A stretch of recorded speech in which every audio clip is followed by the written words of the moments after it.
Ada yang mager, ada yang mager ya kalau Ramadan itu ya, yang bawaannya ngantuk, terus pengennya tidur, terus jadi mager ya. Jadi terbengkalai semua tugas besar di perkuliahan semester ini ya. Mungkin ada yang begitu atau ada yang sebaliknya mungkin semangat sekali ya. Karena Ramadan jadi semangat, semua pekerjaan dibantai habis, mungkin ada yang begitu ya. Ya, terima kasih Risna atas responnya, alhamdulillah ya. Lanjutkan Risna dan kawan-kawan. Sudah ada progres. Yang lain gimana? Ayo di chat ya, di kolom chat ya. Alhamdulillah, terima kasih Fikri. Setidaknya tidak bismillah ya. Sudah ada ya.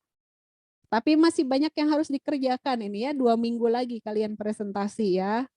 Makanya saya harus bangunin semuanya. Wake up. Kita mau presentasi tugas besar dan nggak cuman ngedesain gitu-gitu doang ya. Oke, terima kasih Lisa. Lisa juga ya. Semangat lagi ya. Ini 2 minggu lagi. Sudah ada progresnya, alhamdulillah Lisa dan kawan-kawan. Yuk, siapa lagi yang mungkin mau curhat Bu, saya mah 4L Bu, lo lagi. Ada yang gitu? Di mana anggota kelompoknya pada mati suri, tertidur pulas, digebahkeun, nih bahasa Rusia pisannya digebahkeun. Angger we cicingnya, hayu urang ngerjakeun tugas besar. Nggak ada respon, terus di grupnya mungkin ini ya kayak banyak suara jangkrik gitu ya, krik krik krik, sepi ya. Ada nggak yang kayak gitu? Mudah-mudahan enggak tuh ya. Ya, terima kasih Rizwan atas responnya. Dilanjutkan, semangat Rizwan dan kawan-kawan ya. Agil juga semangat. Ini rata-rata Rizwan, bukan rata-rata ya, sama semua nih. Fikri, Lisa, Rizwan sama Agil tuh presentasenya sama ya. Jadi yang paling paling maju mungkin Risna ya di antara kawan-kawan ini ya. Alhamdulillah Sandy, berarti Anda beruntung ya. Oke, yang dikerjakan, nah ini karena kita gimana ya kalau kalau online itu agak bingung juga ya. Kita mau ngerjain apa gitu ya, nggak ada seolah-olah nggak ada arahan. Saya juga agak bingung. Biasanya kalau offline saya suka diskusi di kelas. Setiap ketemu, ayo kerjain. Setiap ketemu, ayo diskusi. Dan saya suka keliling nanyain per kelompok. Jadi kalau di kelas offline itu duduknya per kelompok gitu. Nah kalau di sini saya agak bingung. Bisa aja sih kita di breakout room, tapi tidak ada apa namanya saling sharing dengan kelompok lain. Kadang-kadang kelompok-kelompok itu kan saling ini ya, memberikan apa namanya, misalnya kelompoknya Fikri nih, dia bahas apa, terus dia nyeritain tentang apa dan seterusnya. Dan ternyata pas kelompoknya Siti lagi dengerin, oh iya bener juga ya. Akhirnya dia terinspirasi dari kelompoknya Fikri. Nah kalau kita diskusi di kelas tuh begitu biasanya. Tapi kalau di breakout room kan nggak bisa ya, agak sulit memang. Ya Siti, terima kasih. Alhamdulillah lebih dari yang lain. Ya Siti sama Krisna sama ya presentasinya. Oke, dikerjakan, dilanjutkan. Sehingga yang hari ini saya kan mewajibkan, kita harus sinkronus nih kuliahnya. Karena ini saya nggak akan kasih mission of the day, tapi bukan mission of the day personal, ini kelompok ya. Ini kelompok. Karena yang akan kita bahas hari ini juga akan menentukan desain kalian seperti apa. Jadi kalau pada prakteknya, realnya, kalian itu harus buat persona, kalian itu harus terjun ke lapangan, kalian itu harus ambil data, kalian itu mendesain itu ada pembenarannya, ada justifikasinya, nggak cuma sekedar ngebayang-bayangin aja. Biasanya kan kalian kalau ngedesain cuma ngebayang-bayangin aja ya, cuman mengarang indah gitu kayaknya, pakai teori percenahan gitu ya, pakai teori kayaknya. Nah kalau realnya nggak begitu sebetulnya ya. Jadi yang namanya desain interaksi, kalian harus terjun ke lapangan. Cuman karena kita pandemi, lapangannya saya kasih tanda kutip ya, lapangannya kalian nggak mesti harus temu offline, tapi bisa di-online-kan. Apapun bisalah diusahakan ya, diusahakan semuanya online. Toh zamannya juga sekarang udah kayak gini, mau nggak mau ini dipercepat, kita semuanya harus online ya. Oke, jadi apa sih yang harus dilakukan oleh kalian dan ini harus dikerjakan per kelompok dalam tugas besarnya, yaitu mengenai pengumpulan data atau data gathering. Nah, saya tuh sebetulnya hari ini mau bahas ini kupas tuntas sampai bikin breakout room ya. Sehingga saya nggak menyiapkan video kuliah gitu ya. Tapi last minute tadi saya dapat kabar saya harus rapat setengah dua, kan pusing saya, bingung. Saya nggak mau ngelepas kelas ini gitu karena ini udah bentar lagi kalian harus presentasi tugas besar. Jadi pada akhirnya saya akan percepat gitu ya. Supaya saya bisa double, mungkin di kamera yang satu lagi nanti saya akan pakai Zoom juga. Jadi Zoom-nya 2, yang ini dengan yang itu. Rapat dan ini ya. Makanya mungkin saya kalau misalnya tiba-tiba nggak konsen, apaan itu saya lagi ngobrol sama yang satu lagi ya. Oke, jadi sekarang saya kayaknya agak kesulitan kalau kita harus breakout room. Jadi saya akan kasih secara garis besarnya mengenai data gathering yang mana harus kalian kerjakan, harus kalian kumpulkan. Oke, kalian sudah pernah data gathering untuk mendesain interface? Desain aplikasi pernah nggak data gathering dulu? Atau bahasa Jerman nama kumaha urang wae? Siga nama kitunya. Gimana saya? Ya jadi rata-rata gitu. Jangan khawatir, bukan hanya Anda saja. Rata-rata memang seperti itu. Karena apa? Tidak memikirkan user. Itulah yang terjadi, memang realitanya begitu. Developer itu rata-rata ya gimana saya gitu. Maksudnya dari sisi usernya mereka nggak terlalu pikirkan. Padahal itu yang paling penting. Sebetulnya kalau Anda mau jadi developer nih semuanya, kalian harus memikirkan juga usernya. Kayak istilahnya apa ya? Istilahnya kalau kita di ilmu marketing gitu ya, kita harus riset pasar, iya nggak? Kita harus riset pasar. Di pasar itu ada apa, ada kebutuhan tentang apa, ada masalah apa. Sehingga kita masuk ke situ mengisi kekurangan, kekosongan atau kebutuhan mereka gitu kan. Caranya gimana kok bisa tahu? Bisa di predesign ya, kita melakukan ini data gathering atau pada saat desain kita melakukan data gathering gitu ya. Kita bisa lakukan itu saat pre-design, kita bisa lakukan data gathering saat desain, kita juga bisa lakukan data gathering saat pasca desain. Artinya apa? Tujuannya pasti beda-beda ya. Baik, jadi ini yang akan kita capai ya, pengennya ya dibahas di bahasan ini.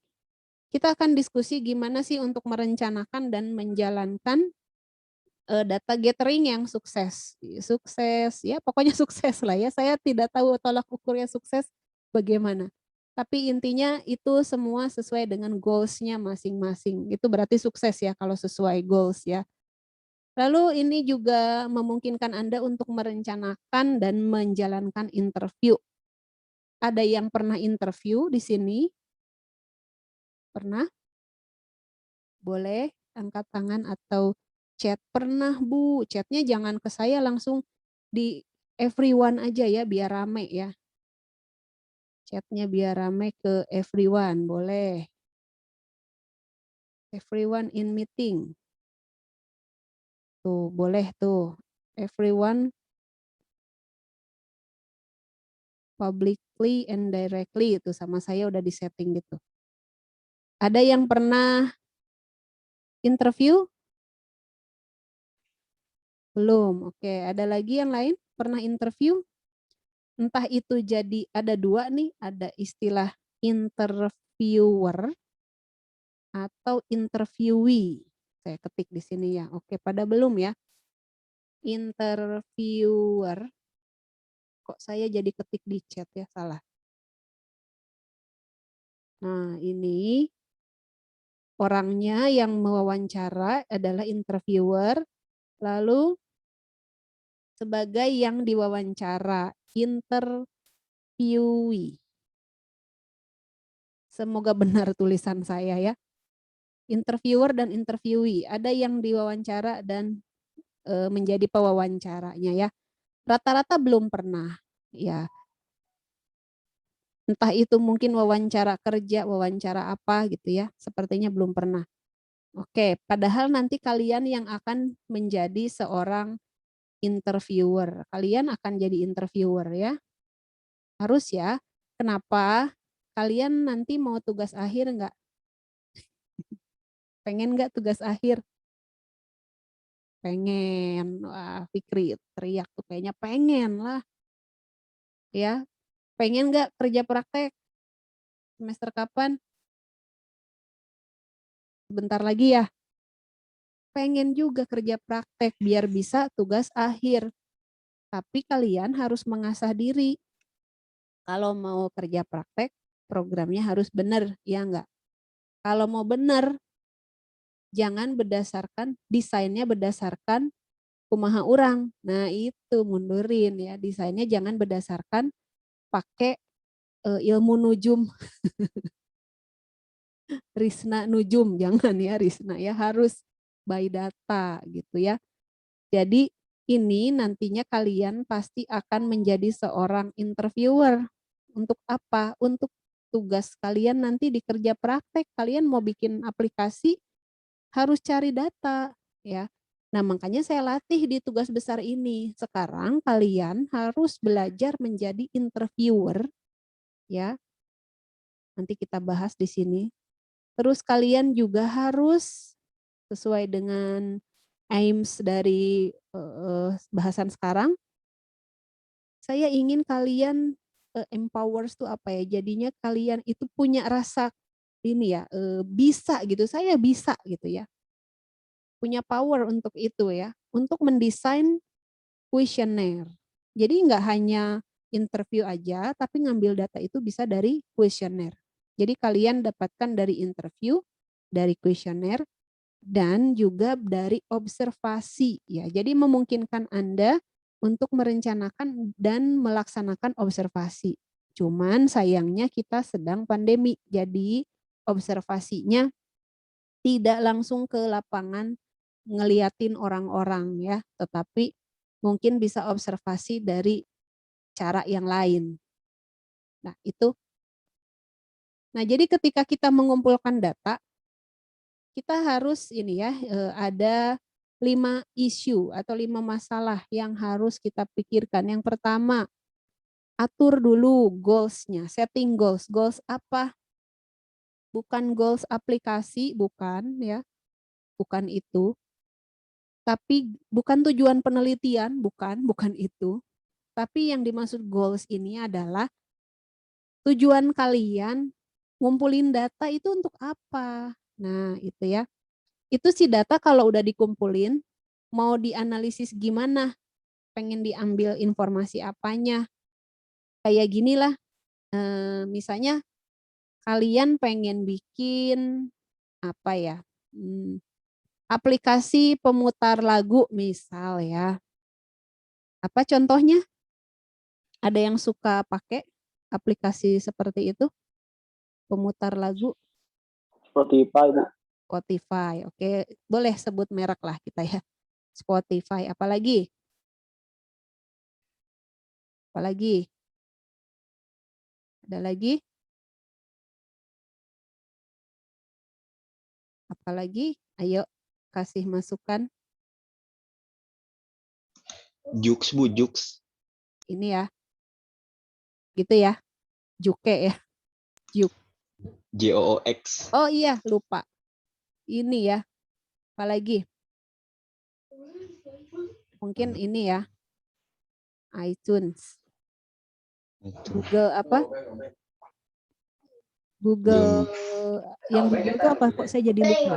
Google Sound. Google apa tuh? Google. Google Musik bukan? Google Musik, Bu. Google Music ya. Google Play Music. Misalnya pengen ini, pengen tahu nih, kalian tuh pengen bikin aplikasi ini, tapi pengen lihat pesaingnya tuh adalah ini yang sering digunakan oleh orang, ya. Nah berarti setting goals-nya pas ngambil data gimana? Pengen tahu dong ya dari orang-orang apa sih aplikasi yang mereka pakai untuk mendengarkan musik, ya enggak? Jadi pertanyaannya kan bisa kalian bentuk ke arah sana gitu. Wawancaranya bisa kalian bentuk ke arah sana, jangan nanya kayak gini. Kalian tuh kan pengen aplikasi musik tapi nanyanya gini, aplikasi apa yang suka Anda gunakan? Kebayang nggak dia akan jawab apa? Mungkin dia akan jawab, oh saya WA. Apa ente nyambungnya? Kita teh pengen tahu aplikasi musik gitu kan. Jadi kita pertanyaannya harus diatur sesuai goals kita. Goals kita apa nih? Mendapatkan data untuk apa? Misalnya pengen tahu tren dari aplikasi pemutar musik yang ada saat ini. Ya berarti bentuk pertanyaannya harus ke sana gitu kan.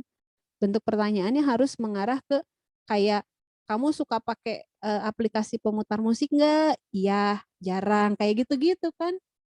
Terus kalau misalnya sering, apa yang paling sering dipakai? Terus kenapa sering pakai itu? Kenapa suka pakai itu? Nah, itu kan jadinya. Terus kamu bisa nanya juga, misalnya nih, pakai Joox ya. Kalau pakai Joox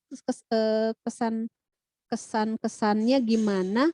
Terus ada apa ya, semacam keluhan nggak? Keluhan atau kritikan gitu untuk Joox yang bikin kamu nggak nyaman pakai Joox misalnya gitu. Nah itu menjadi data buat kita. Kenapa? Karena kan oh kelemahannya Joox misalnya ya, kelemahannya Spotify, kelemahannya iTunes, semua itu bisa kita pakai jadiin senjata. Jadi di aplikasinya kita itu semua di overcome. Gitu kebayangkan jadinya bikin pesaing buat mereka semua di mana kelemahan mereka semuanya di overcome sama kita dan kelebihannya mereka itu semuanya tampil di aplikasi kita gitu. Tahu dari mana? Dari data ya. Datanya gimana? Ya harus disetting goals dulu. Emang mau ngapain sih ngambilin data? Seperti itulah kira-kira ya. Nah sekarang kita masih ceritanya musik ya. Kita harus identifying partisipan. Partisipannya siapa? Partisipannya siapa? Kalau aplikasi musik kira-kira yang jadi partisipan untuk data gathering kita siapa? Kita pengen tahu informasi ini, si musik ini. Cocok nggak kalau anak SD? Enggak ya? Remaja, oke betul. Makasih Risna. Remaja ya. Remaja. Nah remaja ini, kalian remaja bukan ya? Remako. Remaja kolot. Bentar lagi akan menjadi dewasa muda ya, sepertinya ya. Oke remaja lah, kalian remaja lah. Kita sebut kalian remaja. Ya masih belasan kan? Atau sudah puluhan? Sudah puluhan ya kayaknya ya. Ada 20 kalian umurnya? 21. Ada Bu. 2021. Ada yang 20, ada yang 21 ya. Oke, itu udah mau memasuki fase dewasa tuh. Dewasa muda ya. Berarti remajanya beneran remaja kolot ini ya. Remaja tua ya. Tapi kalianlah yang mungkin juga menjadi partisipan ya. Orang-orang seperti itu. Dewasa muda ya. Orang dewasa juga masih senang mendengarkan musik ya. Iya, Sandy teenagers deh. Sandy masih remaja ya.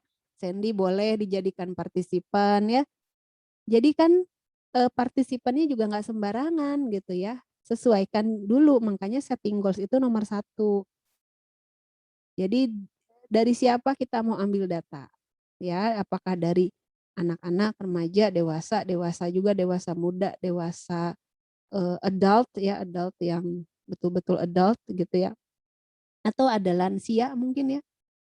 Terus seberapa banyak partisipan yang dibutuhkan gitu ya, berapa banyak partisipan yang dibutuhkan. Nah, ini juga nanti kita akan bicara mengenai namanya jumlah orang populasi ya, namanya jumlah orang yang akan kita jadikan partisipan itu adalah populasi. Nah, nanti kita juga bisa ambil di situ sampel ya, sampel dari populasi tersebut. Jadi nggak mesti semua populasi diambil, boleh juga sampelnya aja, tapi sampelnya harus apa namanya, nggak sembarangan juga gitu ya. Oke. Lalu isu yang ketiga itu adalah hubungan dengan partisipan. Maksudnya gimana? Hubungan kalian ya, hubungan kalian sebagai pencari data dengan si partisipan harus clear dan profesional. Jadi jangan mentang-mentang ini mah ibunya, ini mah saudaranya, terus kalian ngambil datanya itu seolah-olah diarahkan. Diarahkan. Misalnya, Bu, saya mau bikin tugas gitu ke mamahnya ya. Mau bikin tugas, Ibu jadi intinya jadi sampel ya jadi partisipan ya. Terus biasanya namanya anak ya, nanya sama ibunya, pertanyaannya itu apa? Ya pertanyaannya selain diarahkan, jawabannya juga diarahkan. Gitu enggak? Si mamahnya biasanya gini, "Mah ini, Mama jawab ya, gini gini gini gini." "Ah, apaan sih? Nggak tahu ah." Terus si anaknya jawabnya ini aja ya, Mah. Iya, Mah, diarahin gitu loh. Kan jadinya nggak clear dan profesional ya. Jadi harus clear dan profesional ya. Terus menginformasikan concern yang dibutuhkan ya, ya ketika perlu ya. Kayak gini, kadang-kadang kan kalau orang luar, ya orang asing itu paling tidak suka difoto ya. Kita mau ambil data dia, mau ambil foto dia aja kita perlu izin. Jadi kita bisa bikin semacam kayak formulir gitu, kayak persetujuan yang di sananya ada tulisannya bahwa saya bersedia untuk divideokan, saya bersedia untuk diambil fotonya, yang kayak gitulah kira-kira ya. Terus nanti ada centang gitu ya atau isian-isian yang menjadi informed consent ya. Terus nanti dia isi biodatanya bahwa dia menyetujui itu. Nah, kalau orang Indonesia mah biasanya malah senang-senang aja ya dijadikan partisipan ya. Nggak ngerasa apa ini privacy gitu. Kadang-kadang orang Indonesia tuh lebih open gitu ya. Kadang-kadang kalau apa di pinggir jalan aja kalian jadi YouTuber nanya-nanya dia di foto, di wawancara, terus di videoin ini untuk konten YouTube juga mereka nggak masalah ya. Seperti itu. Lalu ada triangulation. Nah, apa sih triangulation ini? Nah, ini adalah apa ya? Perspektif kita melihat si data gitu ya. Maksudnya gimana? Kalian kan kerjanya bertiga ya. Waktu mengumpulkan data pasti kan tiga-tiganya kerja tuh. Gitu kan ya, tipe tiga-tiganya kerja. Nah, di sini kita bisa mengkolek satu atau lebih banyak data ya. Terus di sini kalian interviewernya ada tigaan kan? Ya, kalian tuh bertiga ya. Terus kalian bagi-bagi tugas, misalnya si Ujang nge-interview kelurahan A, si Entis kelurahan B, si Cucun kelurahan C gitu ya. Kebayang nggak akan ada triangulation di situ, akan ada perbedaan siapa yang ngambil datanya, data yang diambilnya dari kelompok mana. Kemudian di situ juga mungkin kita perlu sebuah cara untuk mengetahui platform, bukan platform ya, pendekatan mana yang paling cocok untuk ini ya, mengolah si data tersebut gitu ya. Nah, di sini ada kualitatif data dan kuantitatif data. Oke. Kalian tahu nggak bedanya kualitatif dan kuantitatif? Ada yang tahu? Ada yang tahu?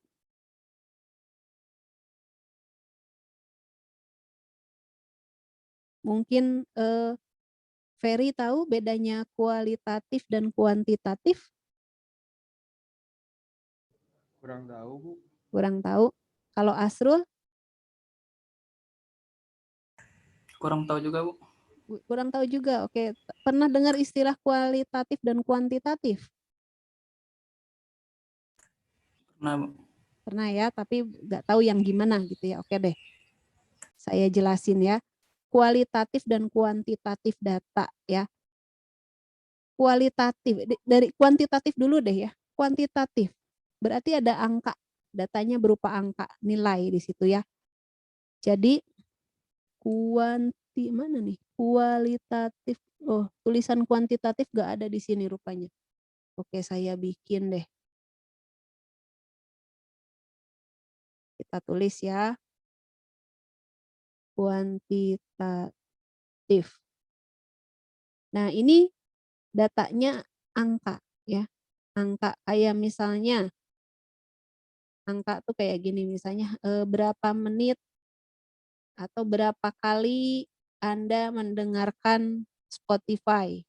Kayak gitu. Jadi ini ya berapa kali, bilangan ya berapa lama, terus apa lagi? Yang angka-angka, datanya tuh yang angka-angka ya. Berapa kilo, berapa jumlah aplikasi yang dipakai. Nah, itu kuantitatif. Jadi nanti di isian apakah itu untuk interview ataupun untuk kuesioner, dia isinya berupa angka, skor ya. Misalnya apa nih? Berapa kali dalam 1 minggu Anda belanja online? Nah, kayak gitu. 1 kali, 2 kali, 3 kali gitu. Berapa lama Anda membrowsing sebuah informasi? Bukan membrowsing informasi ya. Berapa lama atau berapa detik Anda membrowsing sebuah informasi dan Anda menemukannya. Misalnya, oh saya kalau browsing pengen mencari sesuatu, 5 detik dapet lah. Nah, kayak gitu kan ada ya. Ada orang yang seperti itu. Tapi kadang-kadang ada juga orang yang lola banget ya. Jadinya lama gitu ya. Itu kuantitatif. Jadi bentuk pertanyaannya udah kelihatan ya, nilai. Tapi ada juga kualitatif. Kualitatif ya. Kalau kualitatif, ini ya kualitatif. Kalau kualitatif biasanya bentuk pertanyaannya itu dari wawancara ya, dari interview. Interview ini biasanya rata-rata menghasilkan data yang kualitatif ya. Contohnya, menurut Anda, ini ya, kita menanyakan pendapat ya. Apa pendapat Anda mengenai aplikasi nah kayak gitu. Atau misalnya Anda suka pakai Joox tadi ya atau pakai Spotify. Pakai Spotify, kenapa? Nah itu ya, kenapa Anda suka pakai Spotify? Kan itu kualitatif. Jadi nggak bisa diukur. Ini jawabannya akan melebar nih. Kenapa ya suka pakai Spotify? Pasti jawabannya melebar. Misalnya layarnya atau apa ya, layoutnya bagus, saya suka misalnya. Atau ada rekomendasi lagunya, saya suka. Nah kayak gitu-gitu ya. Itu data kualitatif. Oke, lalu ada pilot studies ya. Ini saya hapus semua ya. Ada pilot studies. Maksudnya apa sih? Pilot studies itu adalah sebelum kalian mencoba main study ya. Kita bikin dulu small trial of main study. Jadi gimana? Kalau kalian mau nyebarkan kuesioner, mau mewawancara seseorang, ada baiknya diuji cobakan dulu apakah itu sudah sesuai atau belum gitu-gitulah ya. Pertanyaannya tidak membingungkan atau jelas sekali, ya ada instrumennya memang ya. Nah, terus data yang di-record itu boleh notes, boleh juga audio, boleh video, boleh foto atau digabung ya, notes sama foto, audio sama foto atau data video. Nah, ini tugas kalian, nanti kalian membuat interview ya, cari data dalam rangka tugas besar kalian. Nggak harus hari ini, saya minta 1 minggu ini kalian mendesain tugas besarnya itu by data. Jadi nanti saya minta ketika presentasi tugas besar, ya minggu depan juga dikumpulkan kan ya, itu kalian sudah ada datanya bahwa kenapa si aplikasi ini bentuknya seperti ini, semuanya by data ya. Nah, makanya kalian harus diajarin dulu cara merancang interview ya. Interview ini ada yang bentuknya tidak terstruktur ya, unstructured, ada yang structure, ada yang semi structure, dan ada yang focus group. Maksudnya gimana? Ini saya lihat dari pertanyaannya ya, bentuk pertanyaan interviewnya. Kalau unstructured itu biasanya si interviewernya tidak diarahkan menggunakan skrip. Kayak tadi nanya, apa pendapat Anda tentang aplikasi pemutar lagu? Nah, kayak gitu-gitu. Jadi jawabannya itu akan kaya, rich ya. Orang bisa jawab apa aja. Kayak misalnya Anda akan begini, apakah Anda senang mendengarkan musik? Ya, kalau itu kan structure ya. Pas unstructure-nya gini, aplikasi apa yang Anda pakai untuk mendengarkan musik? Nah, ini jawabannya bisa macam-macam. Mungkin ada orang yang bilang, nggak tahu, saya mah cuman pakai pemutar musik bawaan handphone. Nah, mungkin ada yang jawab gitu. Tapi ada juga yang jawabannya rich gitu ya. Oh, saya paling suka pakai apa misalnya Spotify. Tapi kadang-kadang kalau di laptop saya pakainya, saya juga nggak tahu di laptop sekarang pakainya apa. Kalau zaman dulu Winamp ya, sekarang masih gitu. Nggak yakin juga ya. Nah, ini jadinya rich ya, rich tapi tidak bisa replicable gitu. Kadang-kadang kan jawaban orang beda-beda. Nah, jadi itu pertanyaan yang tidak terstruktur. Lalu ada pertanyaan yang terstruktur ini ya. Pertanyaan terstruktur itu yang gimana? Ya, jawabannya udah ada gitu ya, jawabannya udah ada. Memang dia replicable tapi tidak kaya datanya ya. Biasanya yang terstruktur itu kayak kuesioner, kayak pertanyaan apakah misalnya Anda sudah mandi gitu kan, jawabannya cuman di sini dikasih sama kalian ya isiannya ya. Ada gini, 2 ya, diisi iya, tidak gitu kan. Nah, kayak gitu ya. Ini terstruktur. Anda sudah mandi, iya atau tidak? Kan jawabannya nggak mungkin bisa iya, bisa enggak, kan nggak mungkin gitu ya. Atau mungkin jawabannya mandi sih tapi tangannya doang atau kakinya doang. Nah, kan nggak gitu juga. Oke, jadi terstruktur itu pertanyaannya udah pasti jawabannya ya. Nah, kuesioner tuh biasanya kayak gitu. Nah, terus yang gabungan nih, semi structure. Dia ada di guiding sama script ya. Terus interesting issues-nya bisa dieksplor lebih dalam. Nah, ini bisa memberikan balance antara richness dan replicable ya.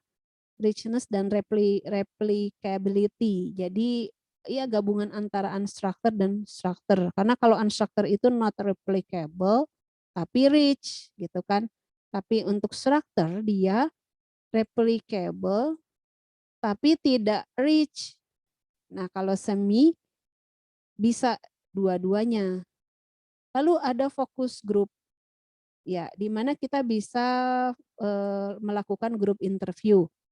Kita ngambil sampel dari sebuah populasi atau kelompok gitu ya. Tapi kelompoknya apa sampelnya itu harus dipilih yang ini ya, yang apa reliable gitu ya, yang benar ya kayak gini lah.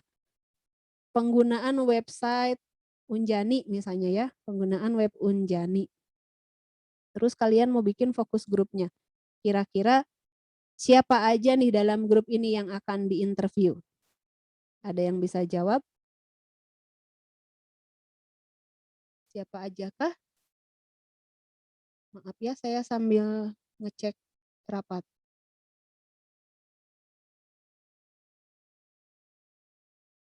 Oke, gimana? Ada yang bisa jawab?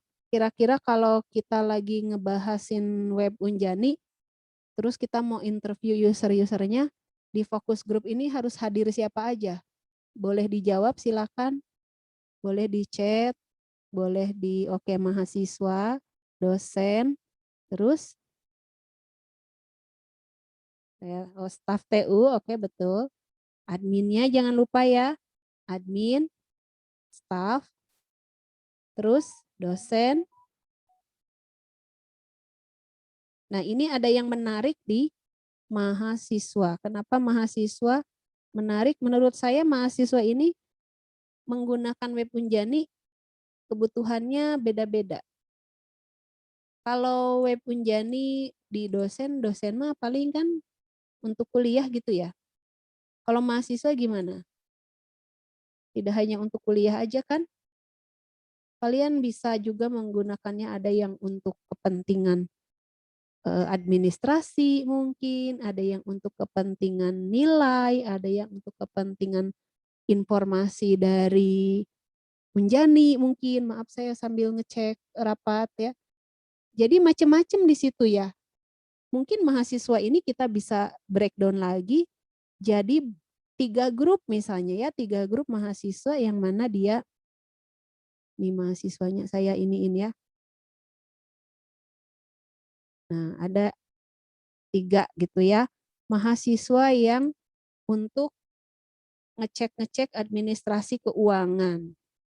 Mahasiswa yang untuk kegunaannya itu dia pakai web Unjani untuk ngelihat nilai. Ada juga mahasiswa yang menggunakan web itu untuk pengumuman misalnya tuh kan. Jadi harus diambil sampelnya dari mahasiswa tergantung dari kebutuhannya ya. Oke, sampai sini aja. Bahasannya lama banget ya, baru slide 6 kita ya. Saya percepat lagi ya, ini karena saya mau masuk juga ke grup rapat. Bentar ya.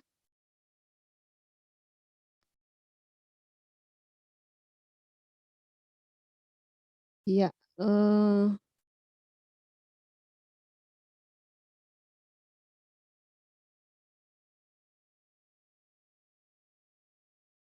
ada ini ya, untuk pertanyaan interview. Untuk pertanyaan interview, ini ada 2 jenis, tadi udah saya jelasin ya. Ada 2 jenis. Sebentar ya, maaf ya. Ya ada 2 jenis, yang tertutup dan yang terbuka ya. Kalau tertutup itu yang gimana? Tertutup itu yang jawabannya udah pasti ya atau enggak. Nah yang kayak gitu-gitu ya.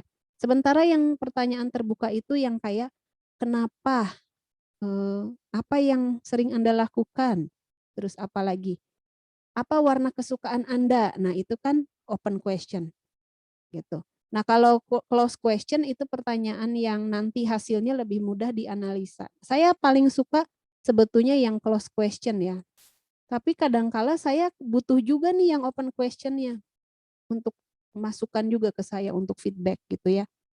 Nah hindari bikin pertanyaan-pertanyaan kayak gini ya. Pertanyaan yang panjang, pertanyaan yang saking panjangnya gitu ya, sampai membentuk anaknya gitu ya, pertanyaan anakan gitu ya, atau pertanyaan-pertanyaan yang isinya itu adalah jargon atau language yang interviewinya itu mungkin nggak paham, nggak ngerti.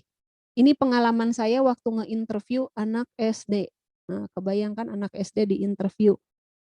Terus saya nanya, apakah adik, apakah selama ini pernah menggunakan bahan ajar berbasis sistem multimedia?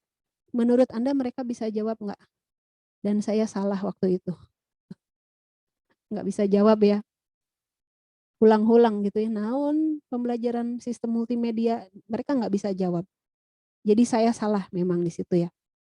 Terus saya juga pernah nanya juga, apa yang adik ketahui mengenai augmented reality? Saya salah banget di situ. Tapi itu saya tahu dari pengalaman. Jadinya kalau nanyain pertanyaan yang isinya language mereka nggak ngerti, akan mengacaukan hasil kuesioner kita gitu. Dan itu sering saya alami ya, kayak gini. Saya tuh lagi survei gitu ya, bukan survei sih, mendapatkan hasil dari desain interaksi saya, desain game gitu ya. Terus di situ gamenya itu AR. Nah, terus dia bilang dia nggak suka AR gitu ya. Dia bilang nggak suka AR. Tapi pada saat saya tanya, kalau pakai aplikasi ini adik suka atau tidak? Dia bilang suka. Terus ditanya apakah adik tahu AR? Tidak, gitu ya. Apakah adik pernah main AR? Tidak. Nah, terus sekarang saya tanya, apakah adik suka aplikasi ini? Iya, gitu ya. Kalau gitu adik mau lagi nggak main pakai aplikasi AR? Tidak. Katanya suka, tapi tidak. Lalu dia bertanya, setelah beres kuesioner dia nanya, AR itu apaan? Nah loh, lalu saya cek ulang, jangan-jangan lo nggak bener ngisi kuesionernya. Ternyata iya. Jadi saya ngulang. Kan kebayang ya, itu kerjaan 2 kali. Kalau kalian di DSE pasti ngerti banget. Nanti waktu TA kalian pasti akan data gathering, pasti itu. Ya kan, pasti kalian akan itu, ke perusahaan, entah kemana, entah ke orang-orang. Ya. Kalau kalian salah aja di situ, salah bikin pertanyaan, udah wassalam. Harus diulang lagi emang. Meskipun kalian ngerasa, kan user saya orang dewasa, perusahaan, nggak mungkin nggak tahu. Belum tentu, belum tentu. Jadi kita nggak boleh ngejudge bahwa mereka itu tahu. Gitu. Jadi kita harus bikin pertanyaan dengan bahasa seuniversal mungkin yang orang tahu. Gitu ya. Terus jangan sampai kasih pertanyaan yang membuat mereka berasumsi ya. Mereka berasumsi kayak gini, kenapa Anda menyukai? Itu kan beda-beda ya. Jadi berasumsi ya. Oke, itulah kira-kira ya mengenai pertanyaan-pertanyaan. Dan ini berlaku juga nanti untuk di kuesioner ya. Makanya saya biar sekalian kuesioner sama interview kurang lebih inilah pertanyaannya kayak gitu ya. Nah, waktu nanti kalian melaksanakan interview, tapi saya mundur dulu nih. Nanti kalian siapa yang mau diinterview itu tolong dijawab ya. Siapa yang mau diinterviewnya tolong dijawab. Jadi partisipannya siapa? Berapa banyak tolong dijawab ya. Lalu kalian melakukan interview terhadap orang-orang itu. Karena kalian bukan offline, agak sulit ya. Maka nanti mungkin kalian bisa menginterview secara online pakai Zoom, mungkin pakai email, mungkin pakai WhatsApp, mungkin pakai video call, teleponan, silahkan ya. Jadi intinya waktu running the interview kalian harus memperkenalkan diri kalian. Kalian itu siapa? Jelasin goals dari interview ini apa? Tujuan dari interview ini apa? Kemudian memastikan tentang isu-isu yang etikal ya. Dikasih tahu dulu ya.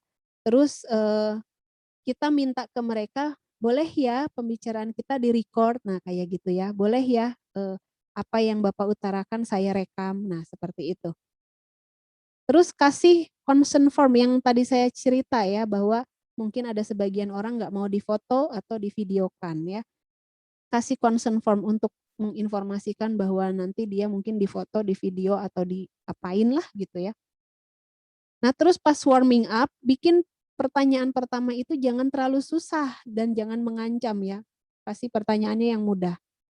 Nah di main body itu adalah pertanyaan yang utama. Oke sebentar ya, ini sudah mulai rapatnya. Di main body itu adalah pertanyaan yang utama di situ ya. Yang mungkin susah, lebih susah pertanyaannya. Dan setelah main body itu ada, bentar ya ditanya. Lagi Zoom yang lain Pak. Lagi kuliah. Sambil ya. Sambil. Oke, sip. Ya, jadi main body itu pertanyaan yang lebih susah gitu ya, yang lebih susah. Nah, terus kita masuk ke cooling down ya. Cooling down itu pertanyaannya udah lebih mudah lagi, dimudahin lagi, mengurangi tension gitu ya, dan akhirnya ditutup sama closure.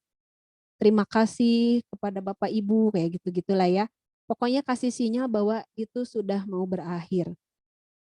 Oke, saya lewat lagi ya. Saya lewat lagi. Lalu berikutnya kuesioner. Nah, nanti kalian kalau misalnya Bu, saya susah nih kayaknya untuk interview. Saya mau kuesioner aja. Oke, boleh, silakan kuesioner. Nanti kuesioner itu bisa kasih pertanyaan yang terbuka atau tertutup ya. Tapi balik lagi, saya kasih tahu sama Anda, bikin kuesioner itu harus valid pertanyaannya.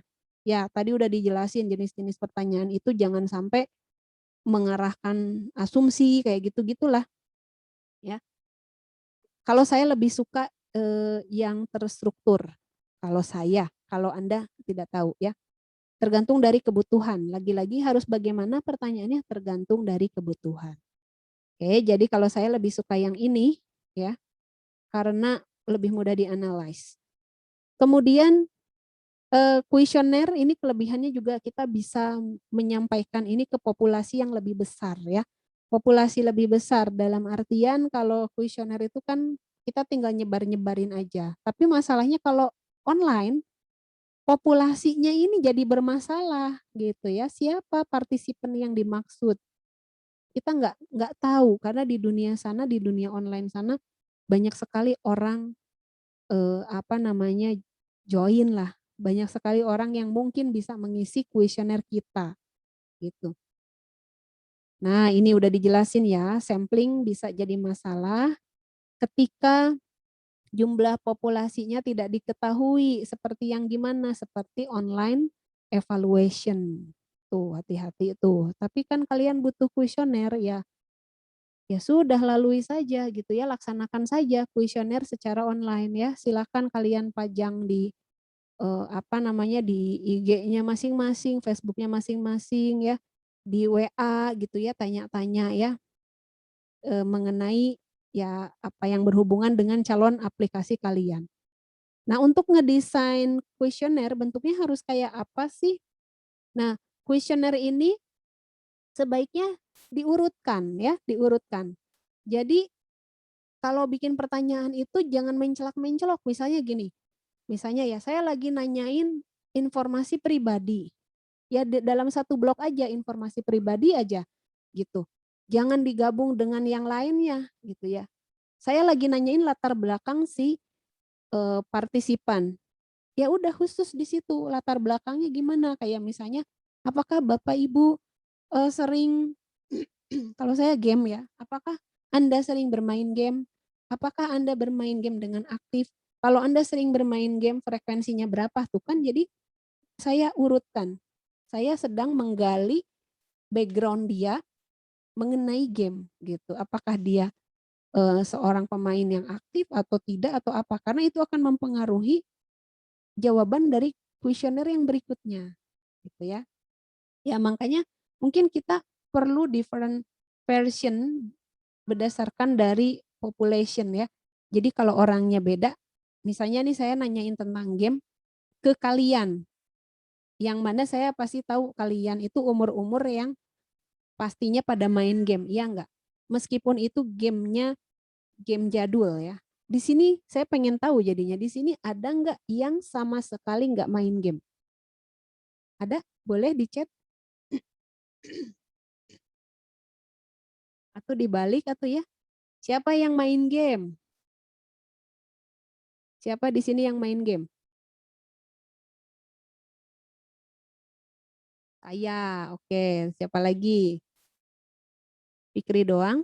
Oke, makasih. Fikri, Sandy, Rizwan, Ferry. Ya, pada main game. Yang lainnya? Main game enggak? Agil suka main game? Ya, terima kasih Risna, Asrul, Randy, Siti.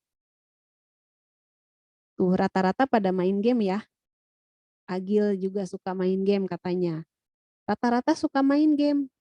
Berarti kalau saya tanyakan kuesionernya isinya adalah genre apa yang kalian suka, nyambung ya. Kalian akan ngerti genre, oh saya senangnya adventure Bu, oh saya senangnya RPG, oh saya senangnya apa game yang jadul gitu ya kayak arcade. Nah,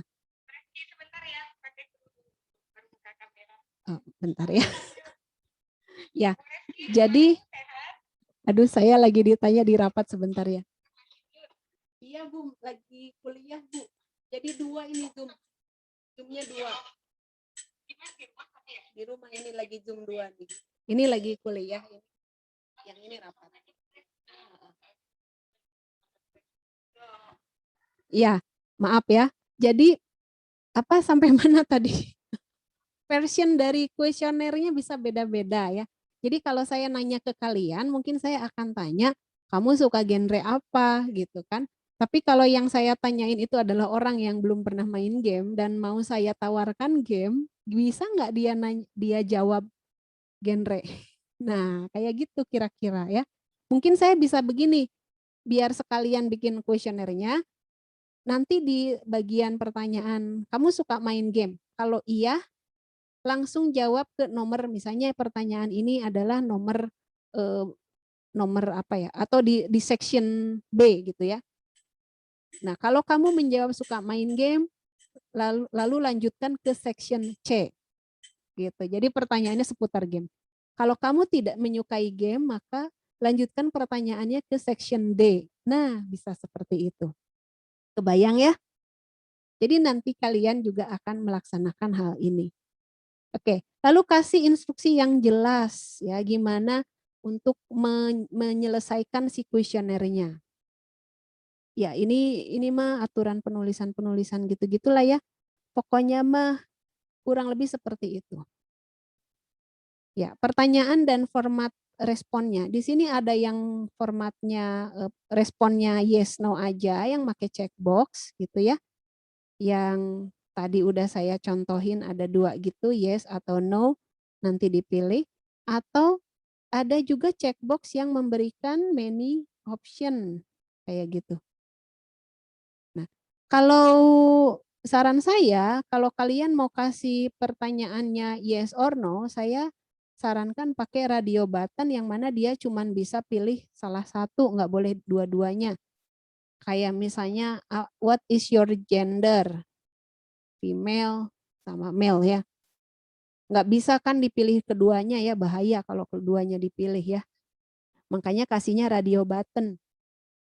Tapi kalau misalnya boleh many option, itu silahkan. Ya, kalau many option kita bisa kasih yang kayak gini. Yang kita bisa checklist beberapa ya, ini iya, iya, iya, iya. Kayak apa? Contohnya, hobi gitu ya. Apalagi? Yang cocok untuk many option kira-kira pertanyaan apa? Ayo boleh di chat. Boleh di chat.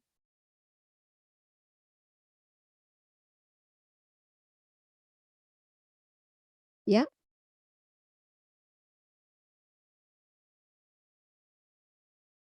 Kira-kira apa ya Nandang?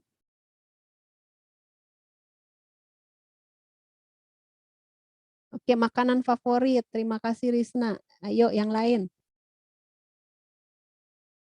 Apalagi? Ini kalau Risna bikin aplikasi makanan,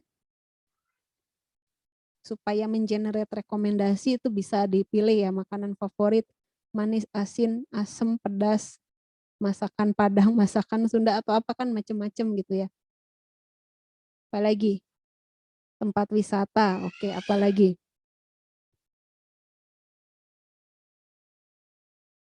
Bisa tempat wisata, boleh. Apalagi?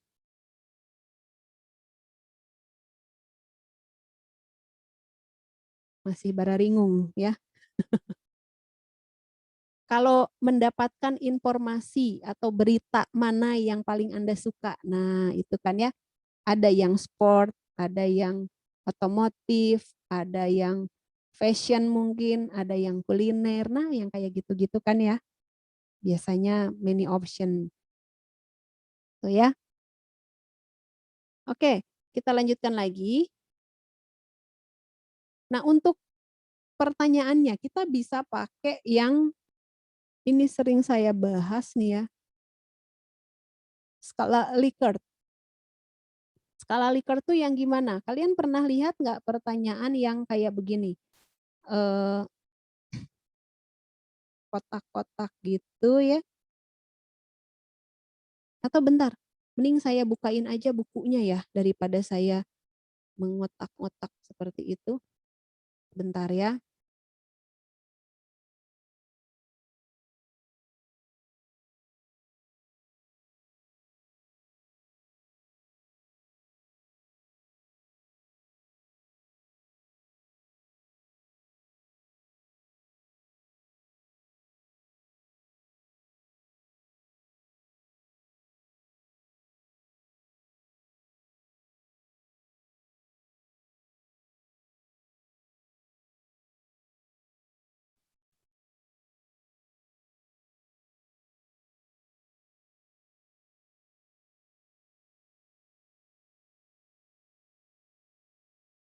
Nah ini kalian suka baca ini enggak buku yang udah saya kasih?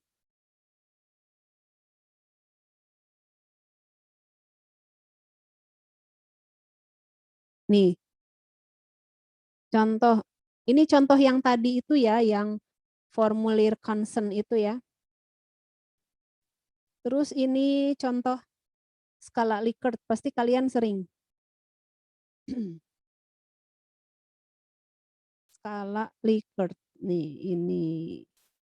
Dibaca ya ini ya. Ini tadi udah kita bahas juga ya.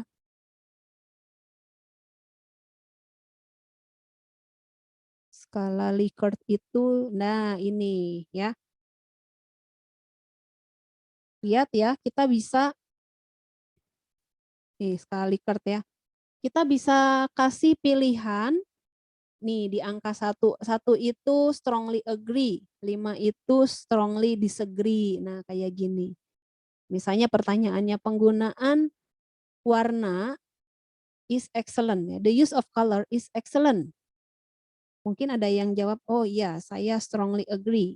Warna itu sangat baik gitu ya. Mungkin ada juga yang, enggak juga, dia pilih di situ. Mungkin ada juga yang tidak setuju. Nah ini skala Likert ya. Menghitungnya bagaimana nanti mengolah datanya ya ada rumusnya ya. Ada rumusnya memang. Tapi itu adanya di metode penelitian. Mungkin kalian pernah kuliah metode penelitian, gimana sih cara menghitung ya, menghitung atau menyimpulkan dari hasil dari pertanyaan-pertanyaan di kuesioner. Karena di sini ada yang kualitatif dan ada yang kuantitatif ya.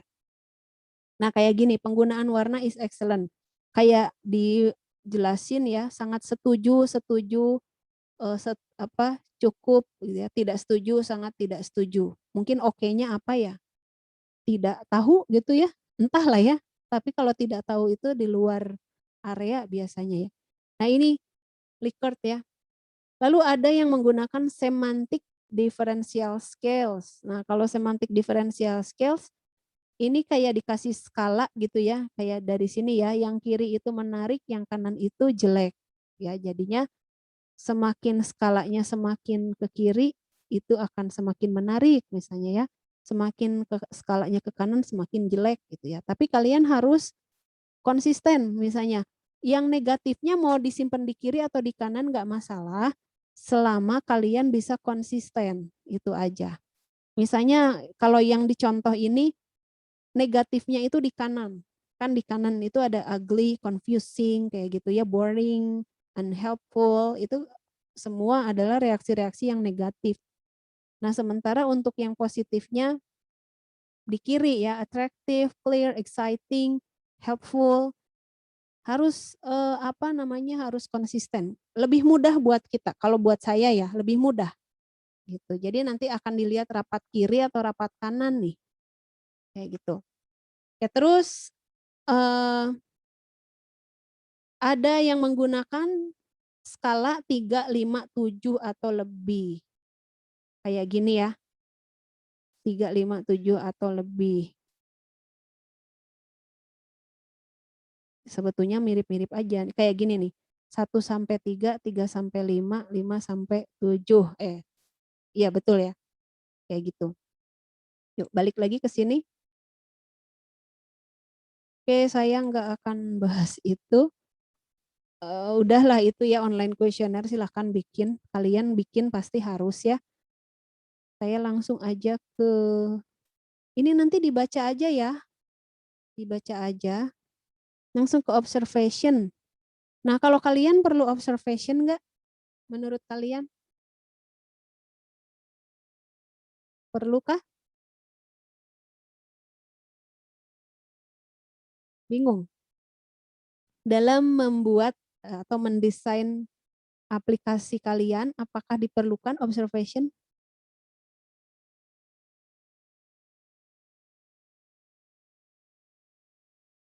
Perlu tidak?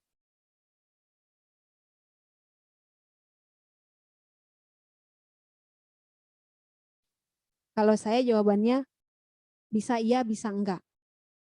Bisa iya, bisa enggak. Gini, kalian udah pernah mata kuliah KWU belum ya? Udah? Belum? Belum, Bu. Belum ya, oke. Dulu saya pernah ngajarin KWU, jadi ini masalah bicaranya masih di observation. Jadi ada design thinking. Kalian pernah dengar lagi kekinian tuh, design thinking. Design thinking. Pernah dengar nggak? Jadi areanya HCI itu sebetulnya sekarang tuh lagi kekinian. Coba deh kalian cek gaji seorang UX designer. Siapa tahu mau ya. Gajinya gede ya. UX designer. Tuh.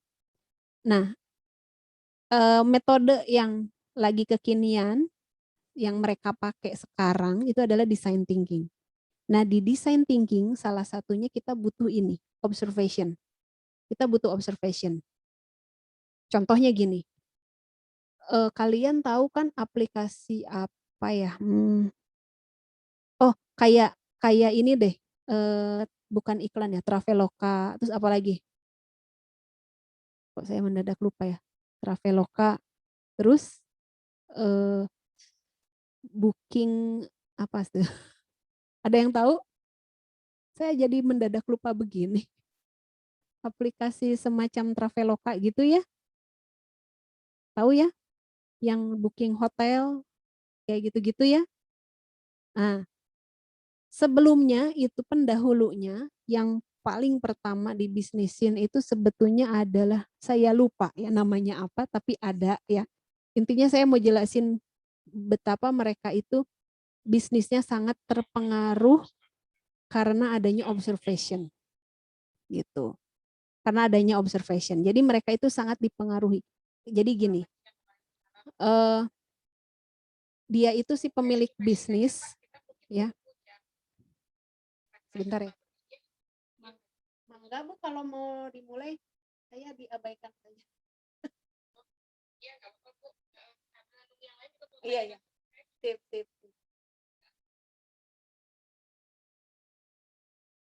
Ya. Jadi si ownernya itu dia idenya cuman gini, saya pengen orang-orang itu bisa sharing kemana mereka nginep, kemudian apa namanya si fotonya itu diupload kayak gitu-gitulah tadinya gitu.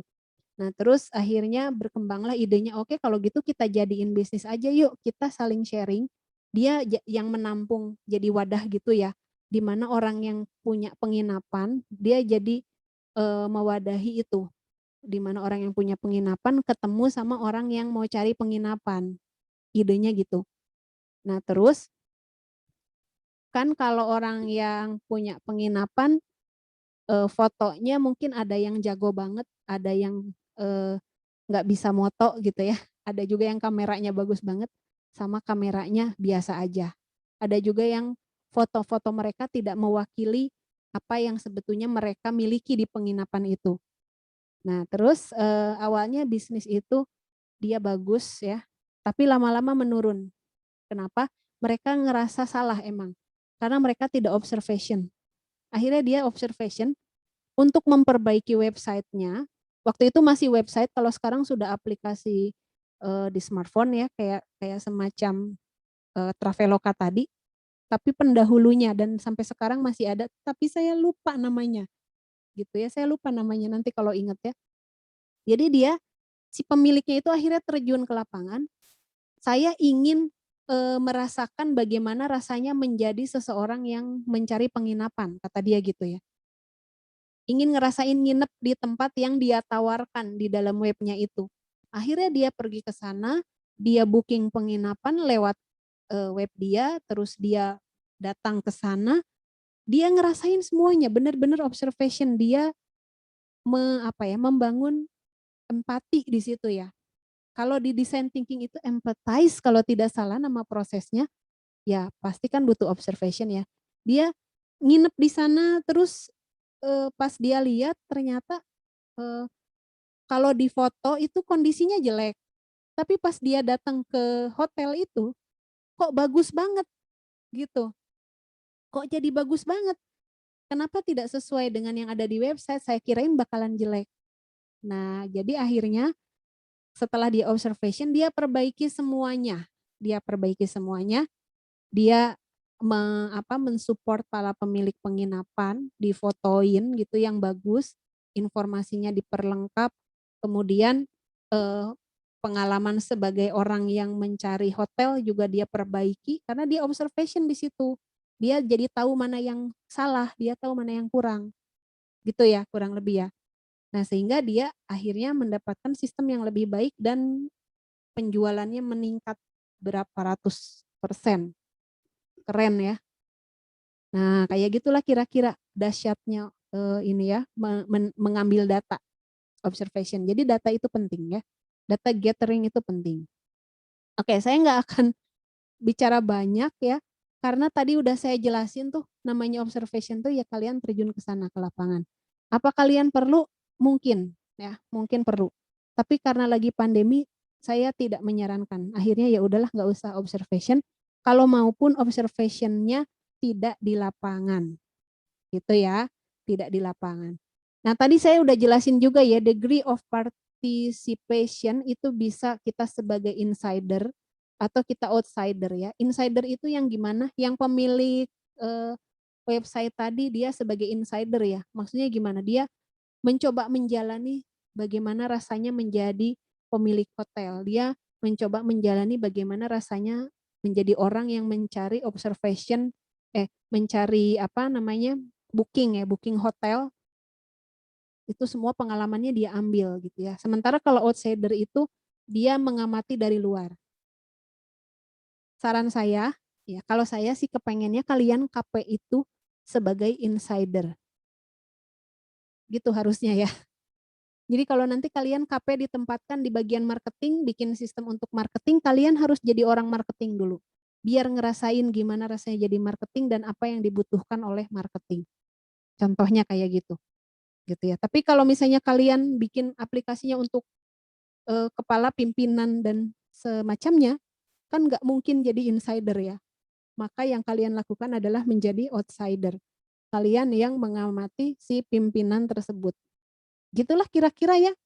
Oke, ini masih ada slide ya.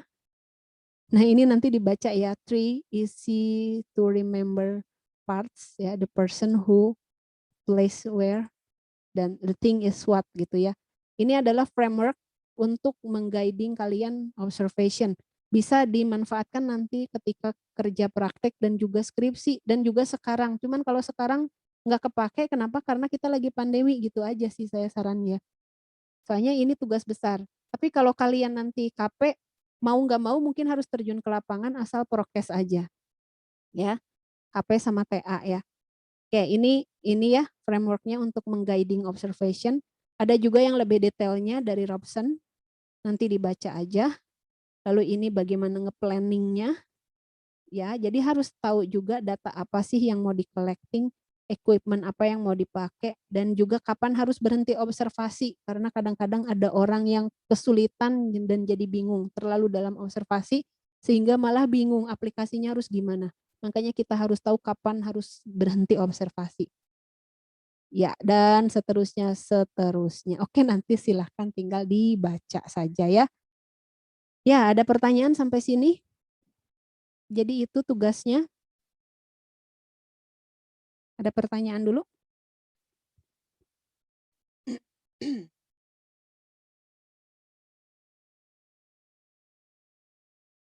Tidak adakah? Oke, kalau tidak ada berarti kalian harus cari data ya. Dan ini nggak bisa didadak ya, kalian harus bikinnya dari sekarang. Makanya saya kasih waktu 1 minggu, minggu depan dikumpulkan ya sebagai kelompok. Jadi saya minta kalau misalnya kalian membuat survei kuesioner kayak gitu-gitu, itu dikumpulkan ya, hasilnya juga dikumpulkan. Kalau misalnya bikinnya Google Form, nanti si Google Form-nya itu dan hasilnya lah yang dikumpulkan ke saya beserta analisis kalian. Gitu ya. Kalau bentuknya wawancara, saya minta pertanyaan wawancaranya apa dan hasil jawaban-jawabannya apa sama kalian udah disusun rapi, dirangkum, dan dianalisa. Gitu ya. Kayak gini, kalau pakai kuesioner berarti nanti mungkin ada persentase atau apa. Itu tolong dibikin laporannya kayak gitu. Oke, kalau nggak ada pertanyaan nanti boleh silakan masih bisa dilanjut tanya jawab di WhatsApp grup ya untuk tugas ini. Silakan dipelajari dulu mengenai data gatheringnya ya. Oke, sampai ketemu lagi minggu depan ya. Terima kasih semuanya. Wassalamualaikum warahmatullahi wabarakatuh. Waalaikumsalam. Waalaikumsalam warahmatullahi wabarakatuh. Terima kasih, Bu. Ya, sama-sama.